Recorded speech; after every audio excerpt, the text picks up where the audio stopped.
The stages of the silent living. Yes, that's quite a mouthful, isn't it? What are the stages of the silent living? I wish I knew. What I have is this project.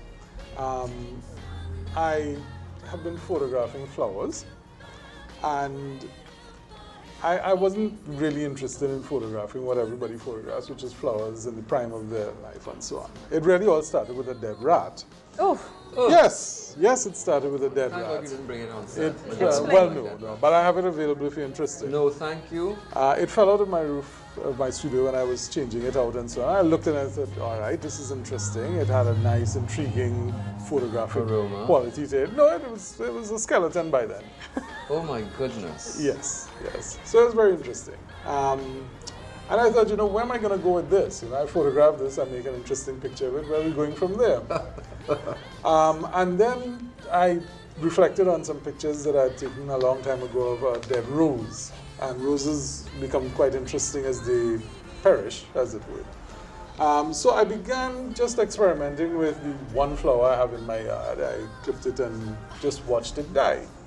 And the thing that comes out of it, of course, is the intriguing process of the way a flower perishes. It dries out, it becomes veined, and in fact, in looking at it, I got this really strong sense of passage, not just of time, but of a life, or as it were, just dissipating.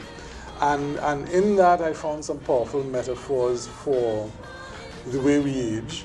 And then I reflected on the way that, people regard flowers, they literally murder them by plucking them from a tree. I was just about to tell you, there are two different processes, and I hope you looked at that. The process of the flower dying a natural death in the ground, and the process of the flower being murdered by a human being who cuts the stem in the prime of its life. And appreciates it while it is glowing and beautiful, and then discards it from the minute it begins to get wrinkled. Ooh, and we're cruel species, aren't we?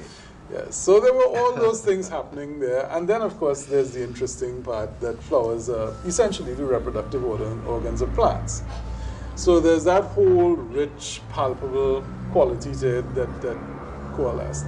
Now, the practicality of it, of course, is that flowers die at differing rates. So there's some flowers, in fact, that have not gotten a successful photograph of, because, for instance, the hibiscus dies very like quickly. in a day. Yes, as opposed to maybe a...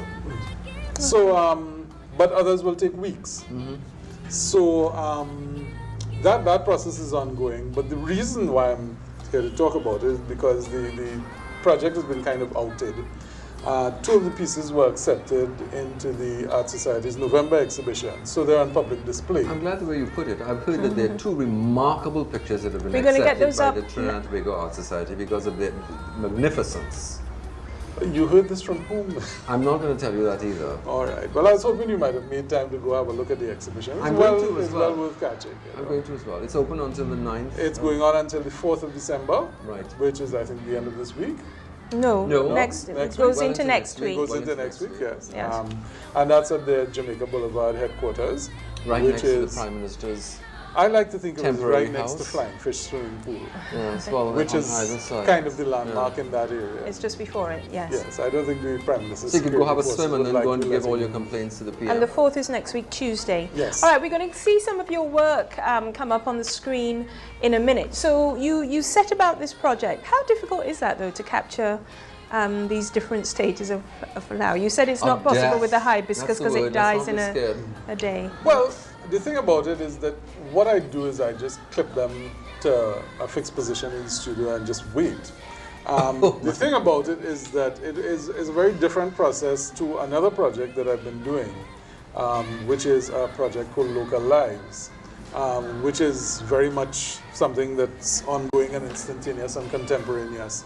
I'd done some photographs of the Husay Festival, of Diwali, and so on, all in St. James, which were photo essays of the backstage of events as they happen.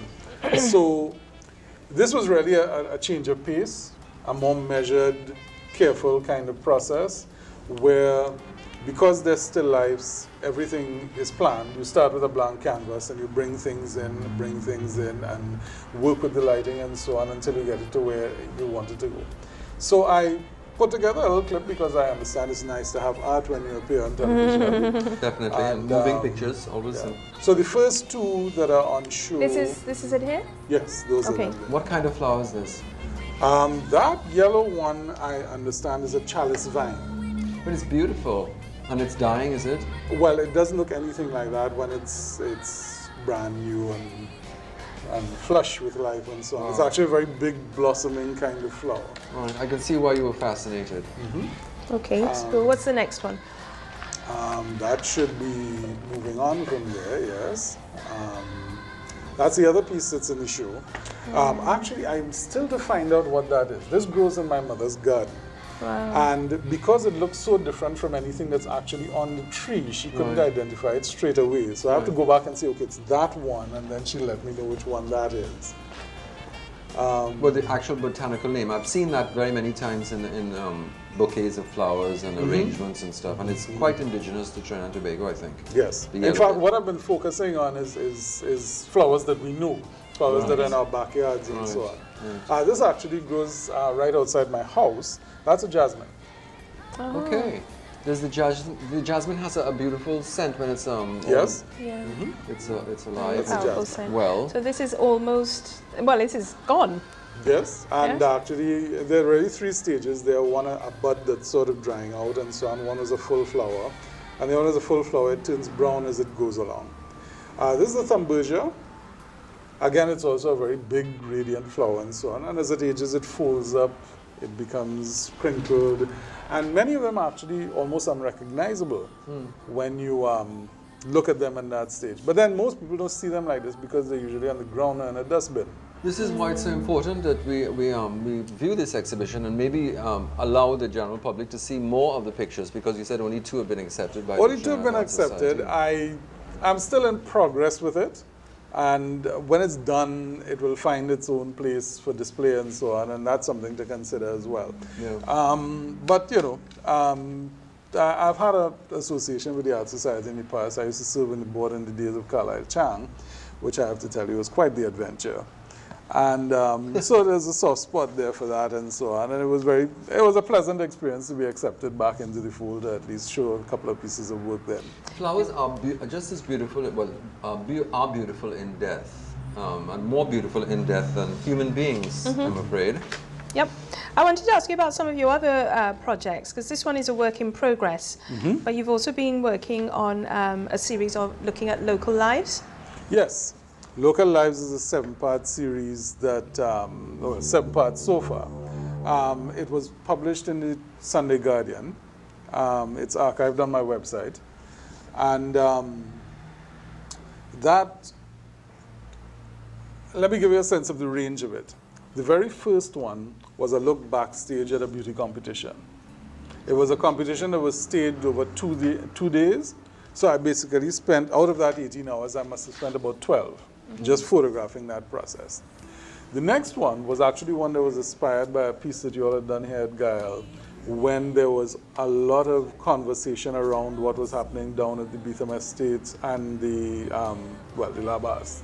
The people that were living there? Yes. Right. And through some contacts that I was able to stoke through your reporters here, I was able to go in there and I found a whole thriving economic community. So in those first 2, I think I established the range of what Local Lives was hoping to be about. We'd done a beauty competition, we'd done the Beetham dump. Since then, it has looked behind the scenes at the making of a carnival queen. I've done a story about a family in St. James that hosts a magnificent Diwali celebration on Ethel Street. I've done a piece about one of the Husay camps that comes out from just a couple of blocks away from here. Yeah, I was kind of experiencing that, you know, the strength of a photo essay as it evolves, and the work that I was doing with it is really concentrated on the idea of finding a small story within the larger story that can act as a metaphor for the whole thing. So, for instance, I couldn't tell a story about Carnival. But I could tell a story about Anne Bob, Right, who just is a organizing Carnival the queen and who has been involved in Carnival for a long time.